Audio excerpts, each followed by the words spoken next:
Good evening and welcome to tonight's webinar, everyone, on biosecurity and animal health. So what we'll do now is I'd like to introduce Ian McFarlane, who's a principal consultant with Rural Solutions, and he'll tell us a bit more about Sheep Connect and introduce our speakers. Thanks, Ian. Thanks, Philippa. Good evening. Tonight's webinar is brought to you by Sheep Connect, and Sheep Connect is an extension project which provides opportunities to producers to get involved in activities that focus on making positive change to production and management practices across both the pastoral and agricultural areas of SA. So we have a website and we're also on Twitter. So more information on Sheep Connect is available on the website, www.sheepconnectsa.com. So without funders, Sheep Connect wouldn't go ahead. So our core funders are Australian Wool Innovation, BIRSA, and the SA Sheep Industry Fund. So I'm the project manager, statewide project manager, and Jodie Rose is the pastoral coordinator. So tonight's webinar, Livestock Health, Welfare and Biosecurity, we have 4 speakers, all from Biosecurity SA. So Mary Carr briefly, shortly talk about disease risk assessment with buying in livestock. Andrew Ewers will talk about One Biosecurity, Chris Van-Dissel on Fit to Load, and Dr. Jeremy Rogers on current sheep health issues. So without further ado, I will pass it over to Mary Carr, who will talk about disease risk assessment. Thank you, Mary. Excellent. Thank you, Ian. 10 minutes to whiz through this, so let's get going. So what I want to talk about tonight is some tips and practices that you can, practical things you can do when buying livestock that can help reduce the risk. You may have heard of a term bandied around called buyer beware.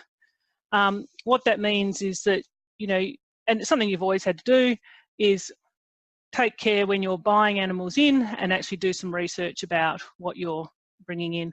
Like buying anything that's secondhand, you need to find out what the history of it is. So to determine when you're doing risk assessments, one of the first things you need to do is actually to set your own risk levels. That may be influenced by your own business goals, the markets you're wishing to get into. And you may, for me, I find that people need to think about whether they're actually interested in just the disease occurring or whether the animals are infected. And there is a difference. Detecting infection can be very, very hard to do. And disease is actually the economic sort of part of it. So for some situations, disease is more important to worry about, whereas the risk levels of risk you've got to take for infection are much higher. At the end of the day, if you're purchasing any livestock, there's going to be a risk that you'll need to take. It's not a no risk type of business buying in animals. You need to get your information before purchase. And then make some decisions that might help minimise that risk. Doing good risk assessment prior doesn't stop you from needing to do isolation when those animals arrive on your property and ongoing monitoring for those diseases. One of the situations we're in now, especially with Johne's disease, where there isn't monitoring occurring, we really do not know where those infected properties are. Producers don't know if they're infected or not. And the only way to undertake the risk in that situation is to presume that everyone is high risk or infected until they provide you with some evidence that indicates actually they're lower on the scale. So how do we do this? We're going to use our sheep health declaration. It's something that comes with all sheep when they arrive at your property, but you can ask for this information and should have this information before you buy the animals. In particular for Johne's disease, the yellow highlighted areas are what we're going to focus on. So the first thing that I would suggest you look at, if you're going for a very low risk of disease occurring in those animals, you're really looking for something that's been tested to a sheep map level. And in particular, what status they are, whether MN1, MN2 or MN3, and also the length of time that they have been in the program. The longer they've been in the program, the more assurance that they can provide. The assurance sort of builds up over a period of time.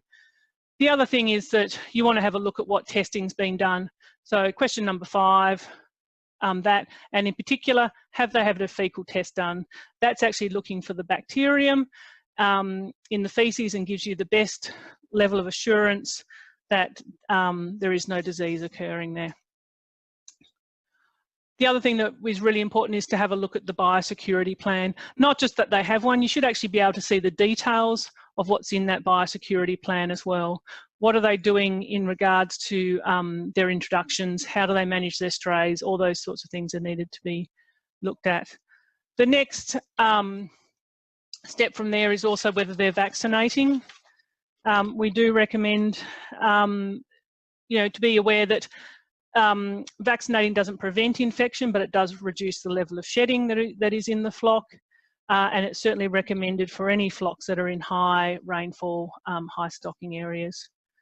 The biosecurity information up here, the more that they're introducing animals, the more risk that there is that disease would have been brought into that property, and in particular, what level of standard are they putting onto their own flocks? And they should have, if they're sheep map accredited, they should be bringing in only sheep map accredited animals to that level.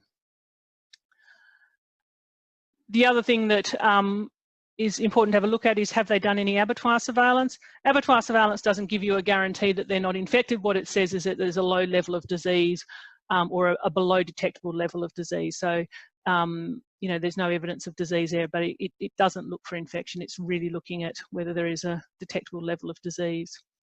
So it doesn't give you the assurance of the actual fecal test, which is looking for infection. The last part there is having a look at the climate.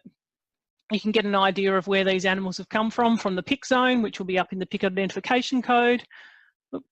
And the other part of that is that climate really only is effective if you're looking at animals that have been born on that property.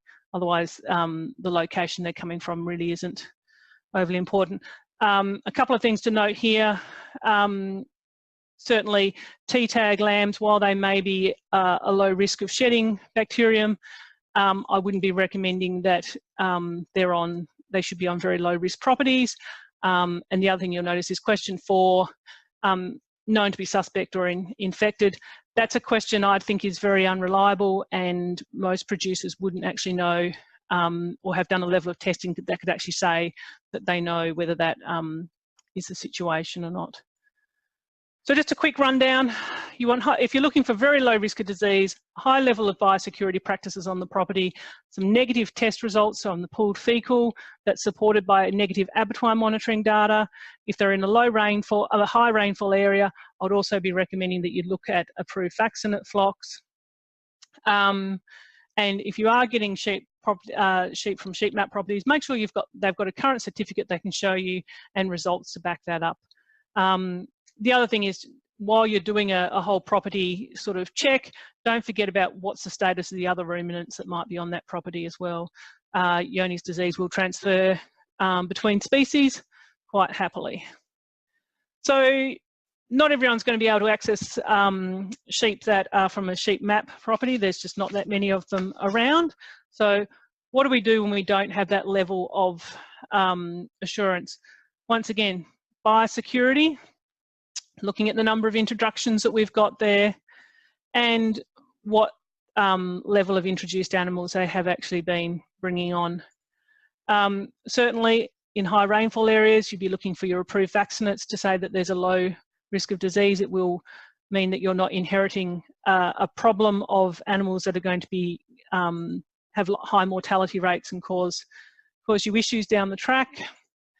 And if they are, they should be also doing some abattoir monitoring to prove that their vaccination program is effective, that there is no disease there. Once again, low rainfall is going to be, and low stocking rates, you're going to have less disease occurring in those climates. So look at your pick number and were these animals born on that property and consigned from that property. So once again, biosecurity practices and introductions, what are they doing on the farm? Are they an approved vaccinate flock? What negative test results have they got? Abattoir monitoring, or if they've done disease investigations, that show that wasting and a mortality event is not due to Johne's disease. That's good information to have as well. And if they're from a low rainfall area and homebred, another low risk of being diseased.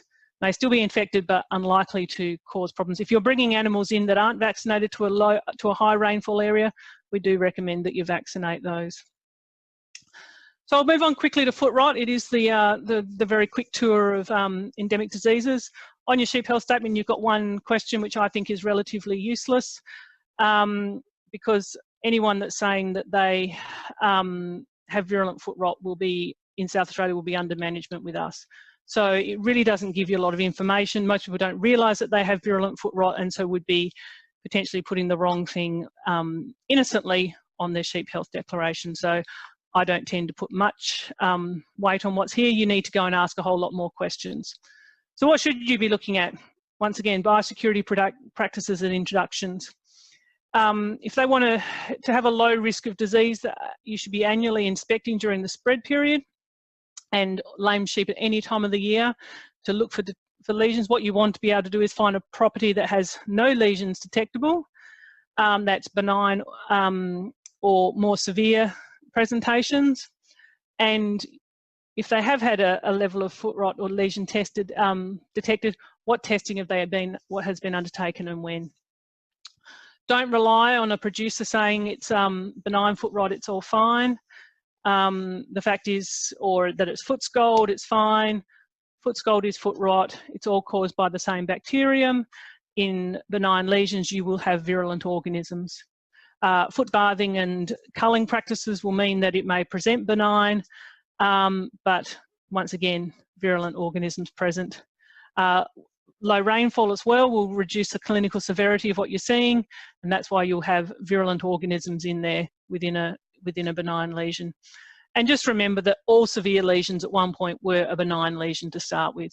So you really can't rely on looking and seeing that it looks benign to think that there will be virulent organisms in those feet. So what you need to do, you need to tip these sheep over and have a really good look. Look for interdigital lesions, for old healed lesions as well, cracks and ridges. You need to inspect these animals prior to purchase. You should inspect them on arrival. You should isolate them, inspect them during the foot rot spread season prior to introducing them to the rest of the mob. The foot rot spread season is usually spring. You need warm, wet weather for good expression of foot rot. And then you need to continue to monitor after their isolation period and you've started to mix them with the rest of the animals you have. Two reasons there. One is that their host immunity may be different. You may actually have foot rot on your property that then makes them sick, or they've got really good immunity. It doesn't look bad, but your animals that you've had for a long time may not have that level of immunity. So a quick look. This is a normal foot. You expect to have hair in the interdigital space. It's just a pale pink colour. It looks nice and healthy.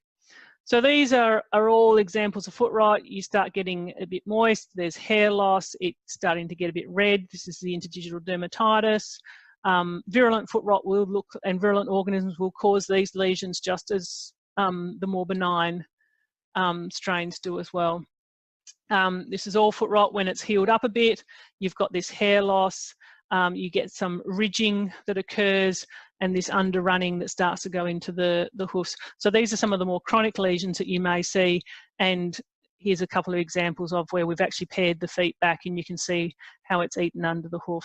So there's just as much chance you're going to find a virulent organism in benign or early lesions as where you will when you've got these more virulent ones.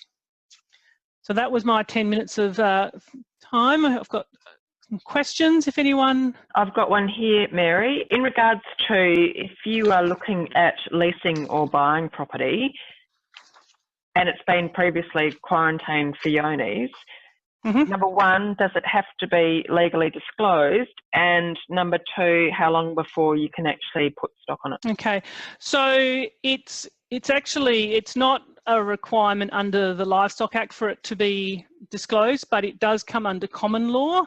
there's like the Australian consumer law, that if you are selling something for a purpose, you need to disclose, and failure to disclose is considered a dishonest transaction. The difficulty can be knowing that something has happened there. So the safest, and plus there's a lot more OJD out there than what we actually know about and what was under order. So the best option is to treat everything as the potential that it may have been infected when you purchase a new property. What you'll find if you're looking down in the south, and it's really a climactic disease in that it's much more likely to be occurring in those high rainfall areas. So one of the options you've got is to have approved vaccinates running on those properties to minimise your risk if there is some bacterium. Spelling it for a summer will reduce any contamination that was there if you choose to leave it open, or you could choose to run young stock, terminals, terminal cattle or sheep on there, and the current national standard is to destock for 2 summers, but or to run terminals for 2 summers on that block of land.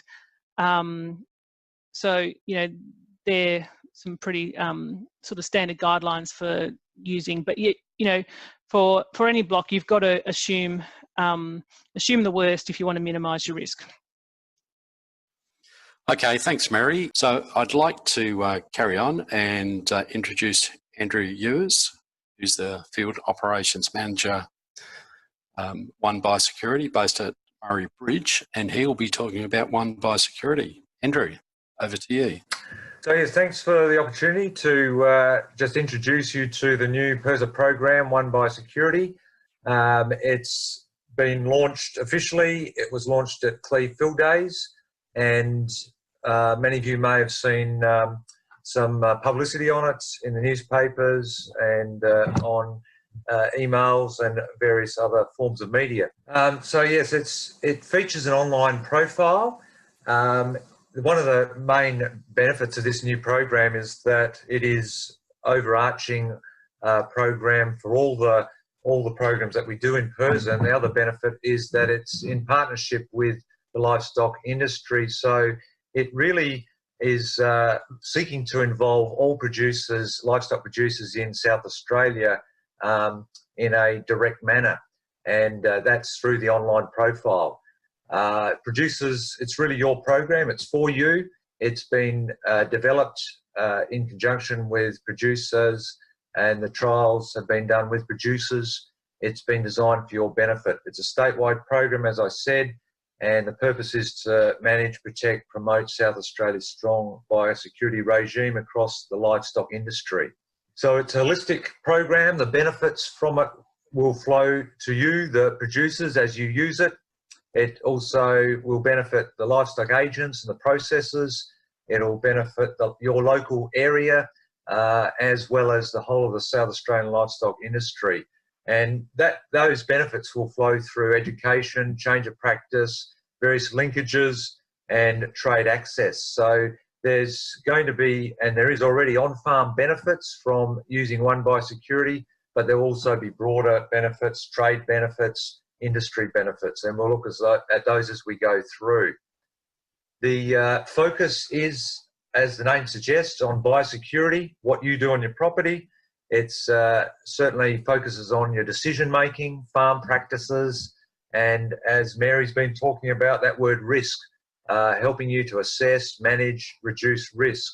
So Wham Biosecurity fits in perfectly to help you be able to address these endemic disease in the state, but it has wider benefits than that also. So let's look at the word biosecurity. Many of you have heard it. It's certainly wasn't around when I was at university. It's a made-up word from 2 Greek words. Bio means life, living things. Security means protection, safety, welfare. So when you put those together, it basically means protecting living things from threats. And those threats can be infectious diseases, could be poisons, chemical residues, nutritional disorders, could even be weather events. Even people can be a threat. So threats weaken your production system. They're very costly. They break down resilience, and they reduce revenue and profit. So farm biosecurity we can define simply as preventing and managing threats to the welfare of the living things that are beneficial to your production system. So that's how we define it. So good biosecurity is going to build into your business and into the livestock industry health, resilience, sustainability, productivity, reputation and trust, which is becoming more and more important in the trading. Markets, it'll open markets and develop new markets, maintain markets. Also will build profit, and that's profit is not just measured in dollars. So farm biosecurity has a huge impact. Your farm biosecurity drives the success of your farming business. And it's not just about writing things on a bit of paper. It's actually a mindset that affects every aspect of your life. So when we think biosecurity on a farm and a livestock production system, what's the first thing that comes to our mind? Well, it's not often this. But that's the start. You are the most important aspect of farm biosecurity. It starts with you, because if you haven't got biosecurity in your own life and it's not front and centre, then it's not going to flow through to your farm. So in your physical, mental, emotional, social, spiritual well-being, you need to be thinking about your biosecurity. How's your own personal biosecurity? Are you preventing and managing threats to your own welfare, your family, your staff? Because you know people resources are vital to your business. You go down or your manager goes down, you're going to suffer in your business. So that's the starting point. Good people biosecurity leads to wise decision making. Notice that, wise decision making, because that's what we're talking about. That's what Mary was talking about in her talk, and that's the fundamental basis of the One Biosecurity program. Next, you think soil. That's not a living system. Of course it is. It's made up of microflora and fauna. So your personal biosecurity, you've got that under control. That's got to flow into the way you manage your soil. So you've got to prevent and manage the threats to the health and welfare of your soil. And because that's the engine room of your production system. How healthy is your soil? Are you a miner or a builder? Are you adding to it helpful material or harmful? Are you working with the living system or against it? The next one's obvious. It's the plants in your system, trees, shrubs, pastures, crops. So you can see this building as if you've got biosecurity front and centre for yourself personally, it's going to flow through to the way you treat your soil and then the way you treat your plants. How well are you preventing and managing the threats to the welfare of your plants and your property? Then come the livestock. So if you've got that set up, livestock biosecurity flows from good soil, and plant biosecurity. And livestock biosecurity, if you've got that humming beautifully, it's going to improve your nutrition, genetics, reproduction, trading, and not just your livestock health, because it's going to affect every area of your livestock production system. So as we can see, biosecurity is fundamental to the health of every aspect of your production system, your people, your soil, your plants, your livestock. Biosecurity, you didn't realise it, but it is number one. And that's where One Biosecurity came from, hence the name One Biosecurity. And so the focus is what you do on your property. Features an easy-to-use web portal. It's free. Producers log on to a self-guided program where they can fill out questionnaire on biosecurity practices. Very simple, tick boxes. You can add comments if you want to. Also, you can then fill out some questionnaire modules on endemic diseases, some of the ones that Mary was talking about. So you can do it with sheep for foot rot, for lice, for Johne's disease, for ovine brucellosis. So you develop your own property profile online. And it's a voluntary program. It involves audit verification components, so that gives it credibility. Anyone who's got a PIC number can register. And there's also an opportunity for stock agents, sale yards and abattoirs to be online there as well. Now, the benefits that's going to bring to your livestock business are multiple. Straight away, it's going to give you a direct benefit because you're going to be focusing on biosecurity as a key driver for business. And so that's going to help you benchmark your livestock biosecurity practice. Many of you are benchmarking other areas of your business. I've never heard of anyone benchmarking their biosecurity practices. They should be. This enables you to do that.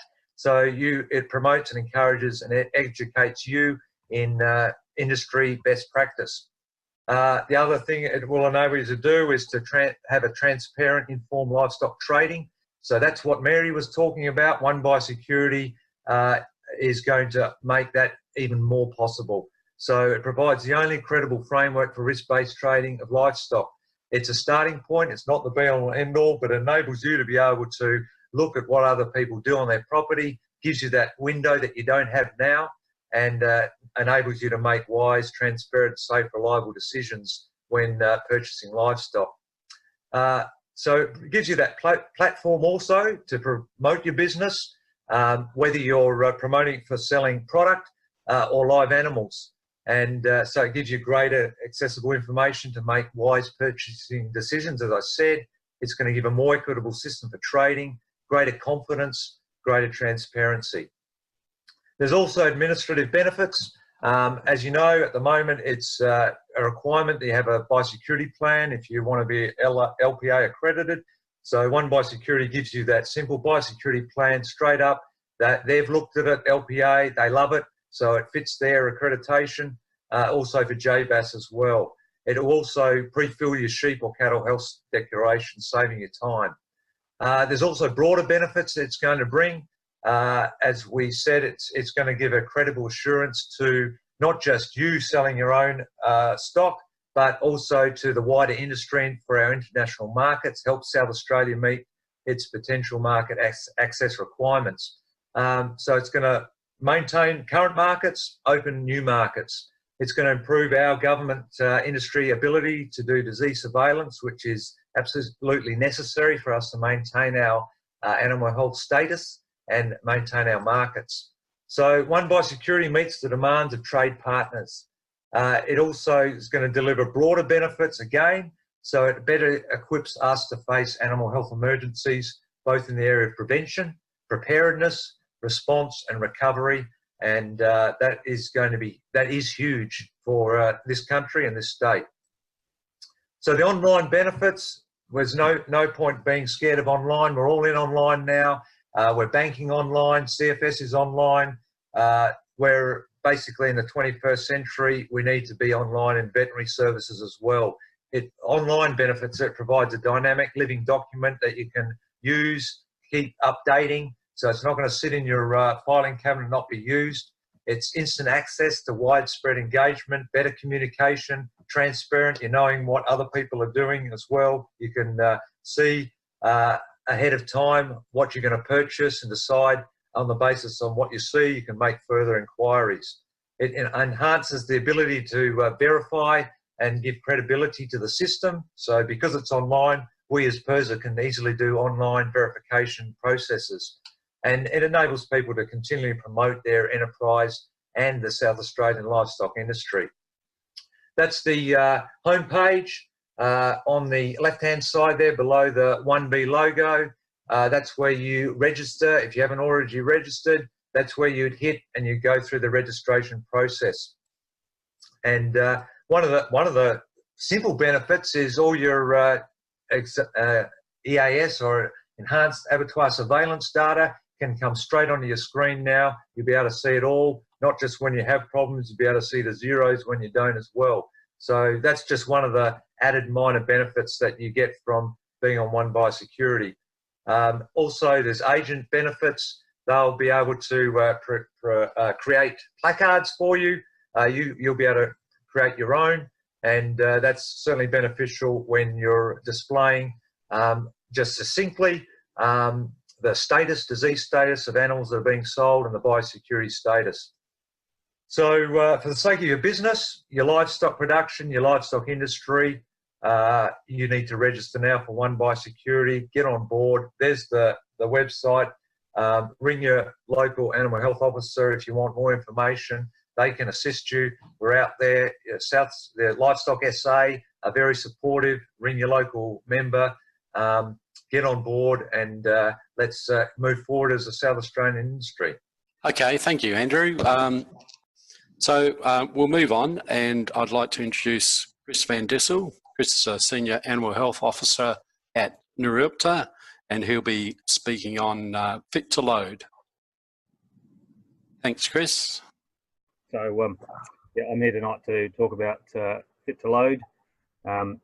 Fit to load, as it relates to livestock welfare, quite topical at the moment in the sheep industry. We're in the peak selling season, particularly for breeder sheep, just come out of ram sales.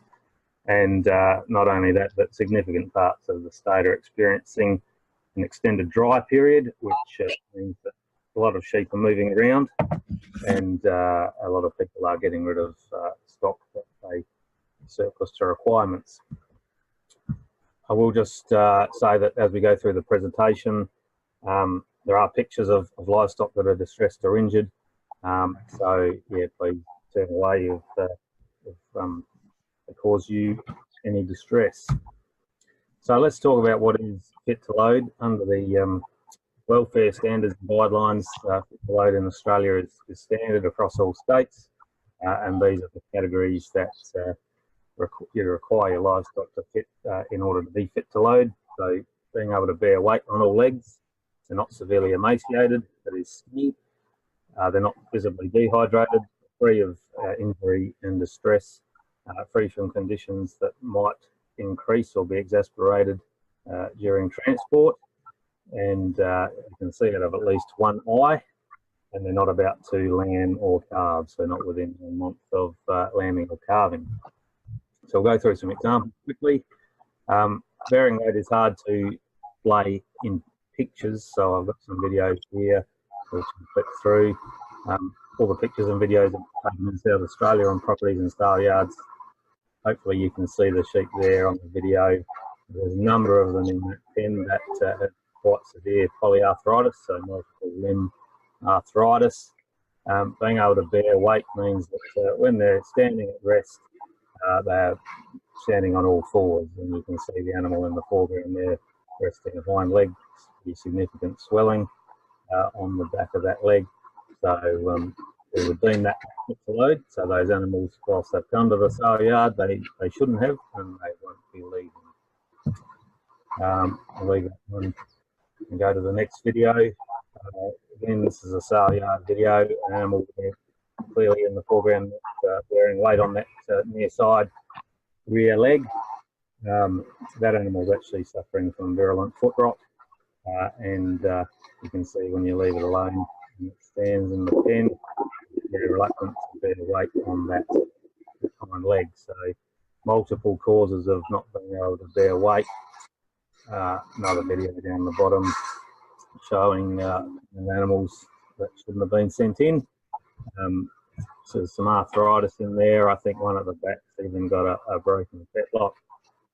Obviously that could be a transit injury, but now that it's there at the yards, not bearing weight, it's not fit to load. So we'll move on. Some of the other pictures, these are all pictures that I've collected over the years. This animal's not bearing weight because it's actually missing the bottom part of its leg from the fetlock down, so obviously not going to bear weight on that. It shouldn't be offered for sale at a sale yard or transported. So we move on to animals that are not severely emaciated, so not they are not severely emaciated, so they're not fit to load.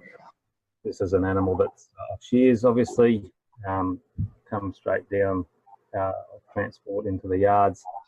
It's quite skinny there. You can see it's quite hollow around the flank. Not only that, you often, when you get these animals travelling quite a distance, particularly from a warmer climate to a cold climate, particularly off shears, they used to come very easily to hypothermia, and they'll go down, and often there's no recovery for them. The more here, see the animal there is in quite a degree of distress. It's struggling to stand up. Really hollow in the flank. The lower condition score 1 really.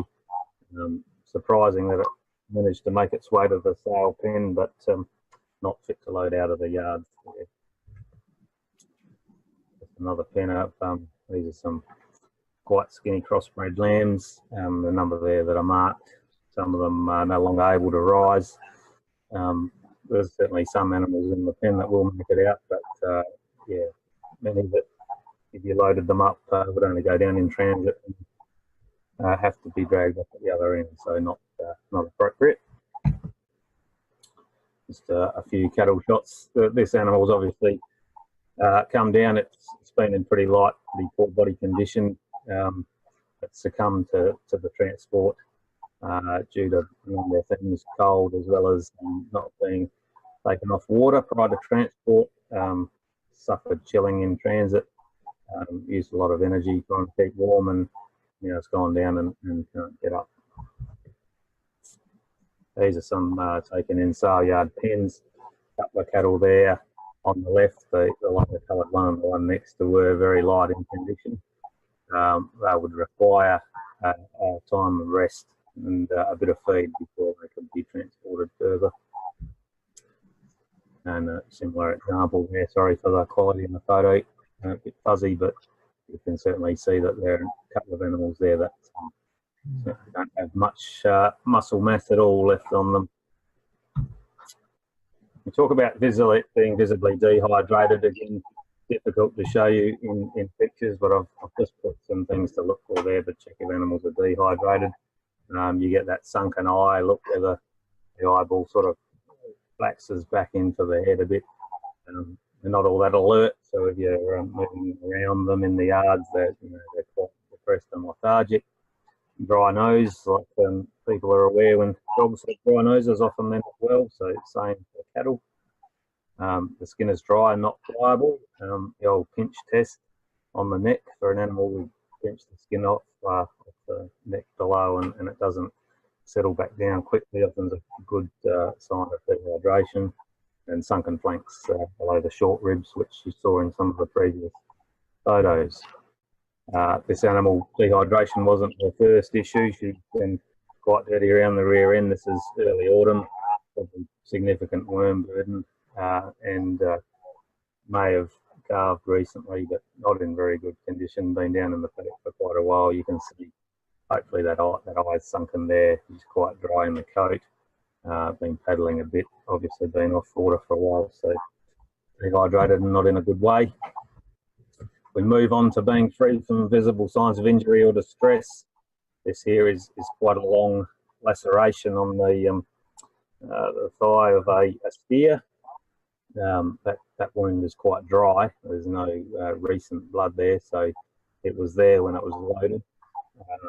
It shouldn't have been loaded in that way, and veterinary assistance should have been sought to sort that animal out before sending it on transport.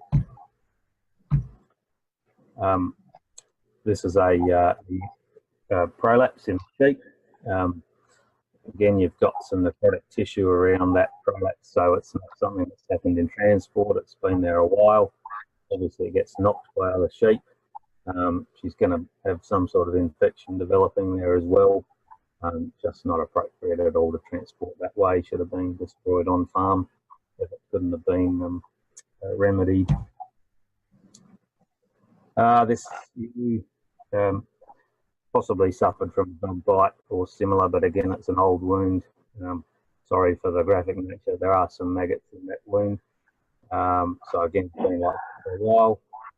Shouldn't have been sent in. Should have been treated and healed up before it was transported.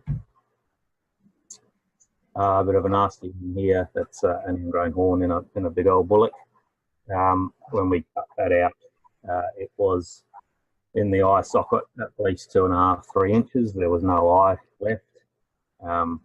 Bit annoying that case because it had a brand new NLIS tag in the other ear, so it had been head veiled. Could have been trimmed at that time. Similar case in a sheep with a horn growing back down into the eye socket, and these we'd see one of these a month probably. Breathing conditions that are going to get worse with transit, so we have a ram there with testicles. Of course, that makes mobility difficult. Can get knocked around by other animals. If he lies down, he's likely to get trodden on by other animals, so it's going to increase the pain and distress during transport, so not fit to load. You can see out of at least one eye, we're moving into that time of the year where it gets dustier, we get grass seeds and flies, and so we get pink eye. And it's not uncommon to see animals come in with pink eye in both eyes that are causing it not to be able to see, which is obviously hard for an animal when it's got to run onto trucks through races and things and can't see. It's going to get knocked around a fair bit. So a welfare problem, and these animals will heal up. It's just a matter of isolating them or treating them and waiting till that lesion heals up. You can get similar things with cancer eyes. Often you get cancer eyes in both eyes. Any cancer anywhere on an animal shouldn't be sent in anywhere. They're no good transport. And if we talk about those animals coming in that are close to lambing, unfortunately this is not too uncommon a sight where ewes come into the yards, either a ram's got out with a mob and hasn't been picked up, or just hasn't been realised, and due to the stress and rigour of transport they end up lambing in the yards. So when we talk about fit to load and animal welfare, I think particularly in the sheep industry, it's responsibility of all people involved in the industry, from farmers through to agents, sale yards, transporters, people like the RSPCA and PIRSA. We all need to be on the same page with animal welfare and promoting a high standard of welfare within our sheep industry. I think to that end, there has been a bit of work done already early this year with all those stakeholders in terms of doing some planning for the dry times that we're experiencing and that we've got to move through still, where RSPCA, PIRSA, Transporters, Livestock SA all got together just to make sure that everybody's aware of their obligations and to ensure that we're providing the right advice to livestock producers. So we've had a couple of meetings, particularly with RSPCA, just seeking a consultative approach to enforcement of the Animal Welfare Act during dry conditions, making sure that where we do have animals compromised because of lack of feed, that everybody's working together to make sure that we have the best outcome for those animals, and that might be finding somewhere where there is a bit of feed and then marketing them when they're in a better condition. So that's all happening at the moment. We have come up with a compromised livestock assessment sheet for use by producers who are concerned about the state of their stock due to the dry. Here, the pictures we're talking about animals from body condition score 1 and lower. The at-risk category being that body condition score 1, and then the high risk 1 and high risk 2 categories are those that are even lower than that. The high risk 1 category is where we deem with some veterinary advice or nutrition advice, a bit of feed, or maybe a move to a nearby property, we can get those animals back up to a condition where they are fit to load. The high risk 2 category are those that are possibly too far gone and might need to be euthanised on farm. So there's a quick look at the form we've come up with. This is available on the PIRSA website, and from the RSPCA, all stock agents and transporters in South Australia have been sent this. If you know somebody who's in trouble with the state of their stock, we'd encourage you to at least send them this form so that they can go through a bit of a plan as to what to do with their animals, where they might be able to move them, and planning to get a bit of feed into them. If you need more information on fit to load and animal welfare, we have an animal welfare section on the PIRSA website. The actual fit to load guide, which has been around for a few years now, is available from MLA, and you can get that in a video form online now as well. The animal welfare standards, which everybody needs to read and understand as part of their LPA accreditation, they're available online, as is the RSPCA.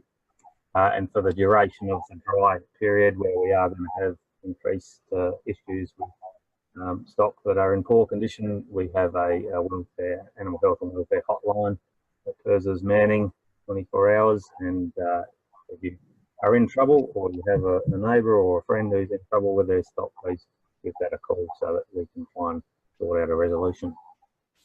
Thank you for that. Thank you, Chris. We will keep going, and so I'd like to introduce Jeremy Rogers. Jeremy is the District Vet at Murray Bridge, and he'll be talking about primary photosensitization. Thanks, Jeremy. Yeah, thanks, Ian, and everyone listening. I think I'll have to whiz through this fairly quickly, and there's far too much detail in this presentation. This is a presentation that will be available if people are interested in photosensitization, which we see at this time of year most years, but last year in particular was a pretty bad year for it in the mid-north and the Eyre Peninsula. I won't go through the whole presentation. And if you're interested in this particular thing, then just going to whiz through. There are different types of photosensitization, but it tends to occur in late spring. Some of you will have seen it. Lambs are particularly affected, and it usually affects the areas not covered by wool, so the ears and the face, and then very occasionally the feet. But they get sort of fat ears and fat faces, and that's what people see. Not very pretty photos, but some of you may have seen those. Occasionally you'll see 1 or 2 lambs affected like this. If you see that, then you probably should get your stock off those pastures that's causing that problem pretty quickly, because a lot more will get it, and some of them won't recover very well production from it. It's caused by basically the very green plants. There's the other part of it that we found last year as well, which seemed to be caused by the aphids, which were involved in the outbreak on the Eyre Peninsula. Other causes of photosensitization can be things like lupinosis and other fungal toxins that we see from time to time. So if you have sheep that die suddenly, particularly if they're in good condition, you open them up and see a bright yellow liver like that.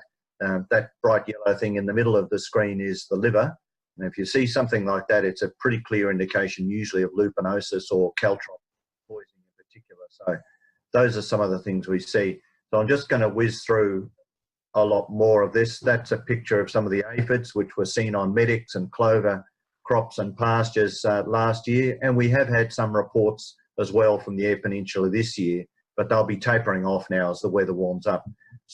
We heard a report last week of horses also affected on the Eyre Peninsula, and there are sporadic cases around.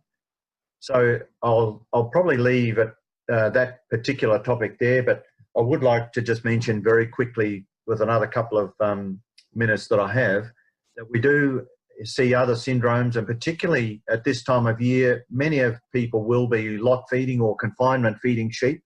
And with that comes challenges and difficulties that people might come across. And this picture that's coming up is probably the most common picture common thing that you'll see or could affect lambs in particular in feedlots, and that's grain poisoning. So don't waste a body that you find dead. If you're wondering and scratching your head what could have happened, have the courage to open it up, take a photo and send it to a vet or to me or to your local animal health officer, and you'll see what we're seeing there is part of the stomach where there's a whole lot of grain, and it's pretty obvious that there's a whole lot of grain in there. And the intestines, you can see, are filled with water as well. So sheep that are dying from grain poisoning in a feedlot will sometimes scour before they die because it really affects their intestines. So other things which we've seen associated with feedlots is pneumonia lately. We've seen outbreaks of special kinds of arthritis, not caused by the one you can vaccinate against. And we've also seen a little bit of brucellosis ovis around, which is brucella, which causes infertility in rams. So if folks just bear in mind, if they're about to put their rams out, get some advice so that you get rid of rams that might spread an infectious disease like brucellosis. Another worm which might occur if we get summer rain this year around Christmas or New Year, be on the red-eye lookout for barber's pole worm, because that will kill lambs with no scours. So if you see things that are unusual that are happening like that, particularly deaths, do get in touch with PIRSA, your local PIRSA officer, or call the hotline that Chris has mentioned, and get someone to find out what's going on, because it could be the first of a new disease, or it could be an old one that you've just not seen before. So do something about that. So that's probably enough from me, Ian, at this stage. Thanks, Jeremy. That was very quick. Philippa, do we have any questions? What do we look for to find barber's pole worm? Yeah, that's a good question. The best thing to look at is you'll find that sheep just go down. They're usually good, the healthiest lambs, once again. It's not pulpy kidney, because pulpy kidney just kills them. Look in their eyes and look in their gums in their mouth. And if it's as white as a sheet of paper, chances are it's barbed pole worm. So the problem, people will open them up and look for worms in their intestines and won't see them because these worms live in the fourth stomach. If you know where that is and you open that up, you'll see there'll be a carpet of them there, but they will kill lambs within a couple of weeks. So it certainly kills them. Thank you again to Mary and Andrew and Chris and Jeremy, and thank you to everyone for attending tonight.